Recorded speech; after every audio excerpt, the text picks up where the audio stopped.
Today's question is, how much should you bend your knees when you're dancing tango? There are a lot of conflicting instructions out there, so I wanted to give you a few pointers as to how to navigate a lot of the information that you're getting when it comes to this question. So today's tutorial, we're going to deal with aligning the knees with the feet. So go ahead and make sure you're barefoot and have your feet hips width apart. And if you can, just make sure the toes are lined up so that the feet are parallel. Now, when we're talking about the knees, there are a couple of things that we can do.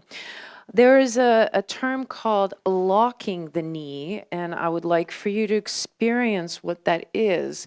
So when we're thinking about locking the knees, we're thinking about really pushing the knees back. This happens a lot with hyperextended knees. So if you have a lot of protruding space behind the knee, that's a sign of being able to hyperextend, meaning the joint kind of goes back a little bit too much. I have a little bit of hyperextension in my knees.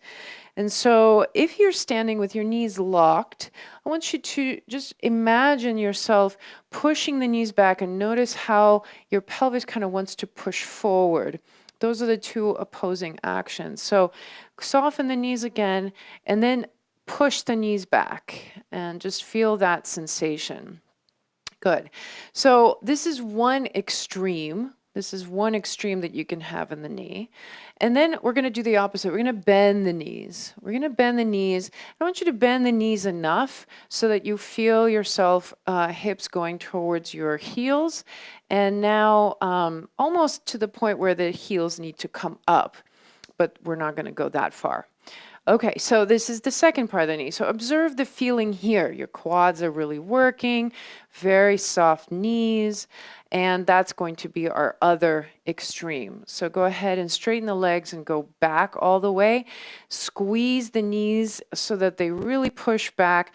Engage the thighs. Feel how the pelvis wants to kind of push forward, and then do the opposite. Bend the knees. Bend the knees until you feel that the heels might want to come up. Good. And then go ahead and come back to neutral. So between those two extremes, we got to find where do your knees need to be for dancing. And the way I answered that question for myself, because I've been asking that question for a long time, and I was hearing very different answers from different teachers. But this one in particular, I owe to Mariana Dragone in Buenos Aires, who had an exercise for us that totally opened up the answer to this question. And that is, imagine yourself about to take a jump. So I want you to soften the knees and imagine that you're going to hop. And if you can, if this doesn't bother your feet or ankles or knees, go ahead and actually take a little hop. And just feel that. Feel what your body does. It kind of, you bend the knees intuitively a little bit, and then you kind of charge up through the ball mound, and then you just hop, right? And then when you land, you kind of have to automatically also soften the knees to receive your weight. You're not going to jump and land on straight knees, right? So when you're thinking about how much should my knees bend, I want you to imagine, what are you trying to do? When we're dancing, we're trying to push off the floor to go somewhere.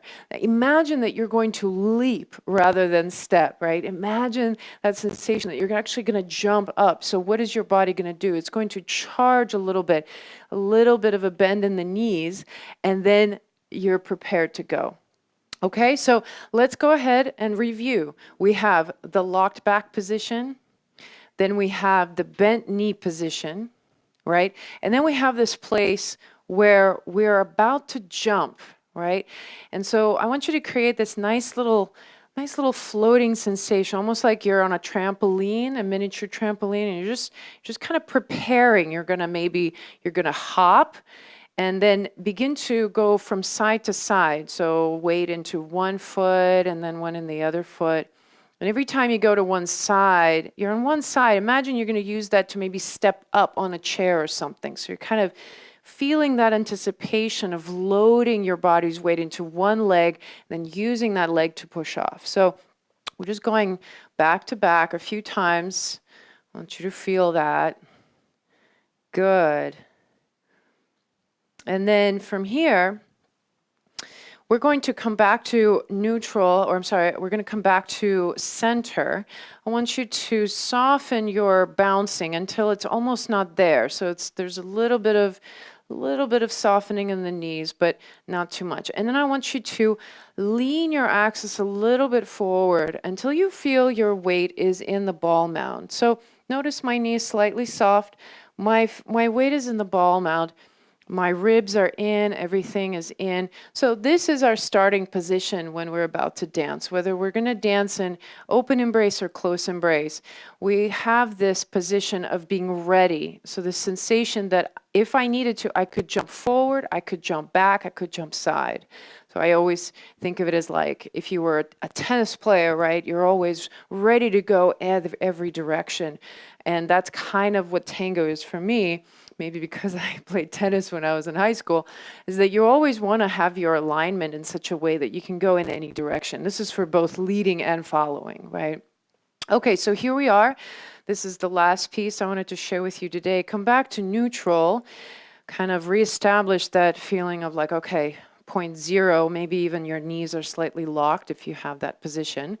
And then let's trace those steps again. So first, ask yourself that question. Okay, if I were to jump right now, let me tune into that. Okay, I'm going to bend my knees and I feel that softness. And then I'm just going to shift my weight a little bit until I feel it in my ball mound. My heels are actually, I can actually pivot them around. So I'm in the ball mound. And now in this place, you can shift side to side. And there will be this feeling of like being very ready, right? It's almost like we're playing a sport, right? We're very ready to go. So you might transfer fully on one side, on the other. And then we'll pick up from here next time and look at some of the exercises that can strengthen this feeling. But for now, as I finish this tutorial, I want to encourage you next time you dance, see if you can ask yourself those questions when you're dancing, the quality of your stance. When you're standing on one foot and you're waiting to move, can you imagine yourself taking a little hop there? Would your alignment allow, or is your knee completely locked back? And I guess I should mention this last little piece is that is there such a thing as a straight knee in tango? Yes, for sure. In my understanding, in my mechanical explanation of it, I would say that it's the free leg that's going to extend all the way. It's the free leg that's going to show the line. The standing leg, the one that's bearing the weight, you always want to have a little bit of this give in the knee because you have to move off of it. And that's how your body gains that push off the ground, is through the knee. If the knee locks back, then the pressure is going into your hips, into your low back. So the knee is very important in this case. The long free leg is going to show the line. So this is the leg that you can really straighten and lengthen out all the way to show the line. So your homework, when you dance next time, have that image, experiment with it, see how that changes your dance, and let me know how it goes. Post a comment below. I love hearing from you guys. If you have other questions or if anything is unclear, let me know. And we'll be back next week with some exercises to strengthen the knees and the relationship between the knees and the pelvis. Until then, have a great week. Ciao.